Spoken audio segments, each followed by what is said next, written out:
આ એ જ વાઘજી ભુવો છે જેમને ગઈકાલે ડરાવી ધમકાવીને ખેતરમાં જઈને અને પોલીસનો ડર બતાવીને લઈ જવામાં આવ્યા હતા પોલીસ સ્ટેશન. નમસ્કાર મિત્રો, વિડીયોમાં તમારું હાર્દિક સ્વાગત છે. મિત્રો, હમણાં થોડા સમય પહેલાથી જ સોશિયલ મીડિયામાં એક વિરોધ ચાલી રહ્યો છે કે જેમાં રાજકોટના જયંત પંડ્યા જેઓ વિજ્ઞાન ગાથામાં માને છે અને આપણા બનાસકાંઠાના કાંકરેજ તાલુકાના થરાદના વાઘજી ફુવાજી જેઓમાં સિગોતરને માને છે. મિત્રો, તમને આ વિરોધને લઈ જણાવી દઈએ કે જે જયંત પંડ્યા છે તે વિજ્ઞાન ગાથામાં કામ કરે છે અને તેમનું કામ છે કે તેઓ જે અંધશ્રદ્ધા ફેલાવતા એવા ભુવાઓને પકડી અને પોલીસ સ્ટેશન ભેગા કરવાનું કામ છે.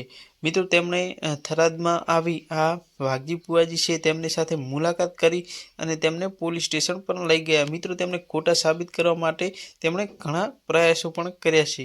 મિત્રો, વાઘજી ફુવાજી છે જેમાં સિગોતરના પરમ ભક્ત છે અને તેમની વારેમાં સિગોતર છે.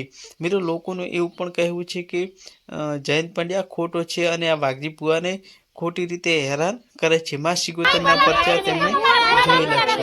મિત્રો, તમારું શું કહેવું છે? વાઘજી ફુવાજી સાચા છે કે ખોટા, કે પછી જયંત પંડ્યા સાચા છે કે ખોટા? અમને કોમેન્ટ કરી જણાવજો. મિત્રો, વિડીયો ગમે તો લાઈક કરી શેર કરવાનું ભૂલતા નહીં. આવા નવા વિડીયો